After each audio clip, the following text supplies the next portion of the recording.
How does Chapter 7, Bankruptcy, liquidate your non-exempt assets?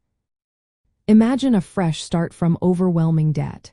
When you file for Chapter 7 bankruptcy, it's like hitting a reset button. But what happens to your property that isn't protected by law? That's where the process of selling off non-exempt assets comes into play.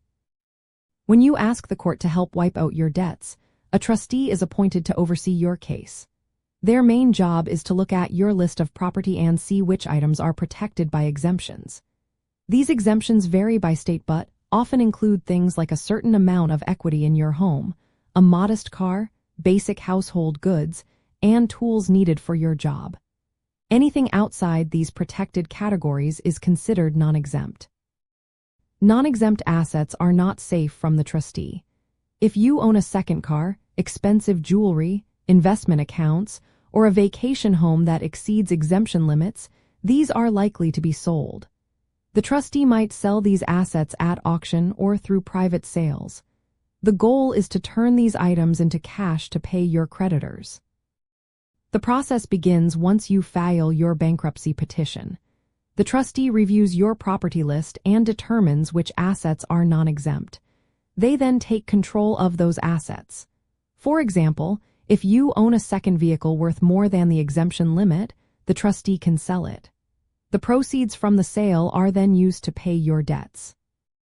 The sale process can take some time. The trustee might hold an auction or sell items privately.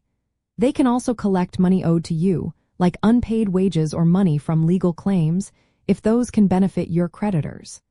Once everything is sold, the trustee distributes the cash to your creditors in a specific order. Secured creditors, like mortgage lenders, are paid first from the sale of the property they hold a lien on. Unsecured creditors, such as credit card companies, are paid next, but often only a part of what they are owed. Most Chapter 7 cases are what we call no-asset cases, meaning the debtor has no non-exempt property to sell.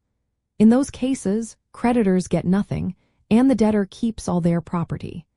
But if you do have non-exempt assets, you should be prepared to lose them. That's why knowing your state's exemption laws before filing can be very helpful.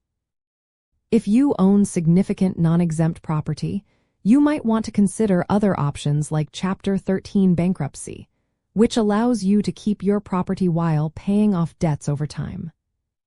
In the end, the liquidation of non-exempt assets in Chapter 7 is about balancing the goal of debt relief with the fair treatment of creditors.